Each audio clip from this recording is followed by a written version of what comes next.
안녕하세요. 중학교 3학년 사회 수업 노트필기 수업 영상 시작하겠습니다. 오늘 수업은 9단원 글로벌 경제활동과 지역 변화, 그리고 첫 번째 중단원 농업의 세계화, 지역 변화 관련된 내용의 이제 두 번째 내용인데요. 우리 지난번 시간까지 농업이 기업화되고 동시에 전 세계 무역량이 증가하는 세계화 현상에 대해서, 농업의 세계화에 대해서 알아봤습니다. 곡물 메이저 같은 것을 배웠죠. 오늘은 농업의 세계화로 울고 웃다라는 제목인데요. 교과서는 171쪽의 내용이고, 오늘의 핵심 내용은 이제 지역 변화에 초점이 맞춰져서 어떤 식으로 농업의 지역 변화가 세계화 때문에 나타났는지, 이거를 크게 두 가지로 나눠서 살펴보겠습니다. 첫 번째로 농업 구조의 변화라는 것은 이제 농업을 어떻게 무엇을 재배하는지에 대해서 어떤 변화가 나타났는지 과거와 현재를 비교해 볼 거고요. 두 번째로는 농업을 이제 소비하는 소비자 측면에서 어떤 변화가 나타났는지 세계화 때문에 이렇게 세 가지 측면으로 나누어서 한번 살펴봐 보겠습니다.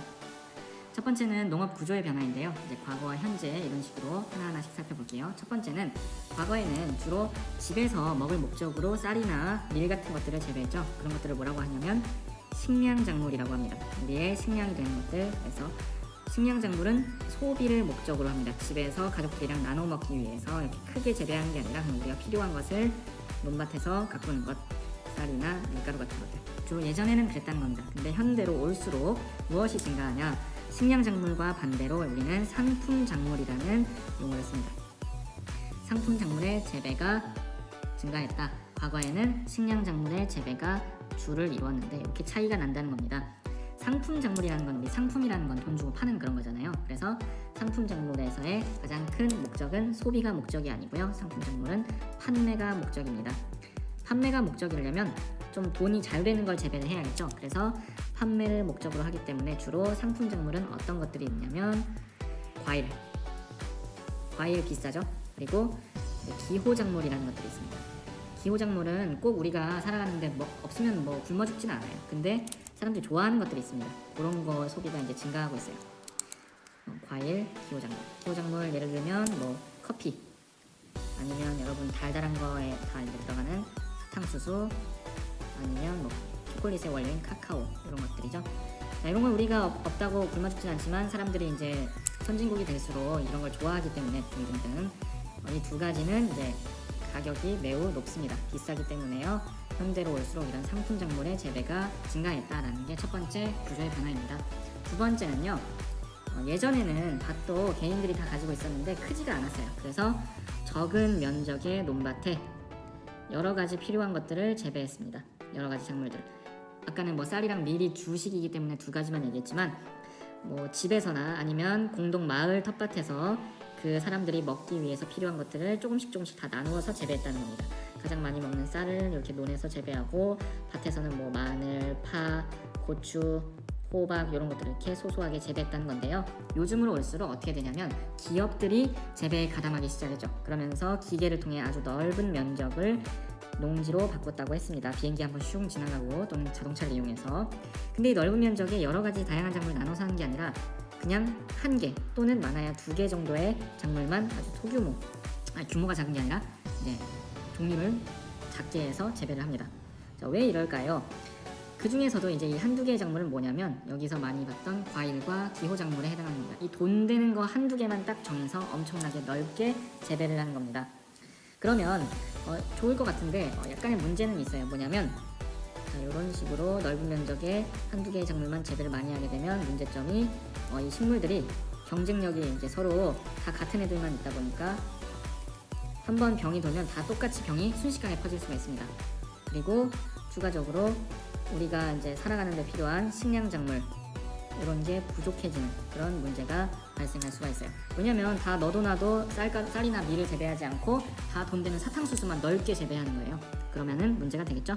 자, 요걸 그림으로 그려본다면 이렇게 뒤쪽까지 이어지는 넓은 밭인데, 자, 여기 이렇게 나눠져 있다고 칩시다. 이런 식으로. 네, 여기 전부 다 사탕수수 아니면 카카오 아니면 돈 되는 그 어떤 것, 아무튼 식량작물은 아닌 그런 기호작물 같은 거를 한두 개만 아주 비싸게 팔릴 수 있는 걸 재배한다라는 게 두 번째 농업 구조, 즉 재배 방식의 변화였습니다.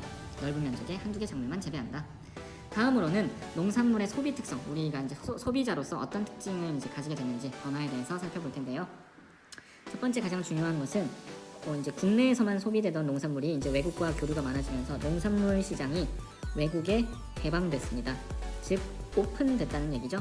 자, 이런 식으로 오픈이 되면 외국에 있는 농산물들이 우리나라로 들어올 수가 있겠죠. 그럼 우리나라 애들이랑 경쟁을 해서 이제 마트나 이런 데 올라가겠죠.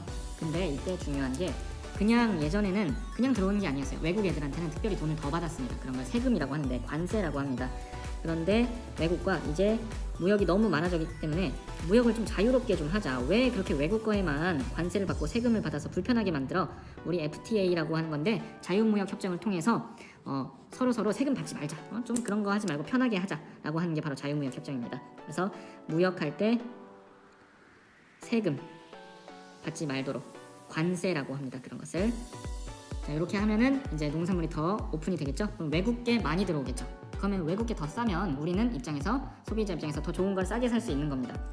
그러면 결과적으로 외국 농산물이 한국 마트나 이런 데 많이 진열되고 판매량이 증가하게 되죠.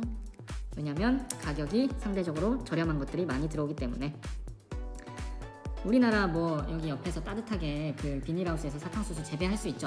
근데 저기 동남아에서 엄청 기계로 싸게 넓게 재배한 사탕수수가 들어오는데 우리나라 게 마트에서 팔릴까요? 그렇지 않는다는 겁니다. 그렇다면 외국산 농산물의 판매가 증가하면 결과적으로 두 번째 영향은 뭐냐? 바로 이 두 번째 영향은 이 첫 번째 때문에 발생한 건데요. 국내 농산물이 판매가 안 되게 됩니다. 국내 농산물 판매가 줄어들게 되죠. 이건 동시에 일어나는 겁니다. 왜냐하면 우리가 100을 다 100%를 국내로 먹었다면 이제는 50%는 외국 걸 먹는다. 그럼 그만큼 이게 줄어들어야겠죠. 전체 먹는 양은 크게 변하지 않으니까. 그런 말이겠죠. 그래서 이런 것들을 이제 고려해야 되는데 아무튼 세계화가 되면서 자유무역 협정이라고 서로 편하게 돈 더 내게 하지 말고 그냥 그 정해진 농산물 금액만 받자라고 자유무역 협정이라는 걸 해서 전 세계가 하나가 되니까 우리 한국 식탁에 외국 농산물이 많이 증가하게 되었다.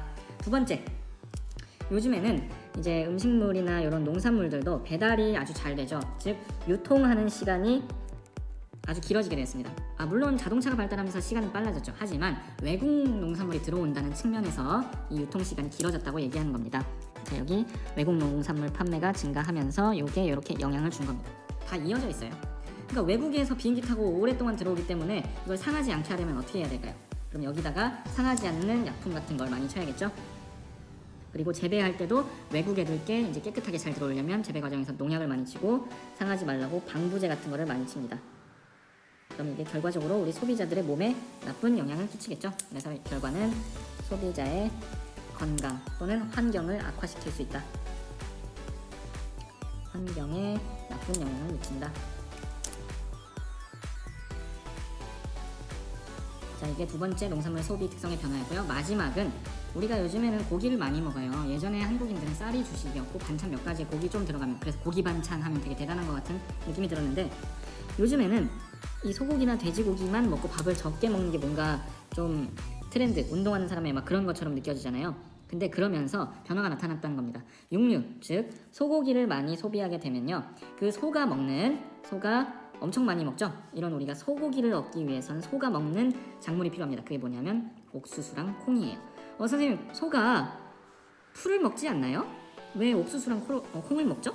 풀을 먹기도 하죠. 하지만 전 세계적으로 많이 소비되는 소고기는 미국에서 만들어지는데 미국에서는 풀을 먹고 자라지 않습니다. 걔네는 옥수수와 콩을 먹고 자랍니다. 자, 그런데 이 두 가지를 뭐라고 부르냐면 우리가 합쳐서 사료작물이라고 부릅니다.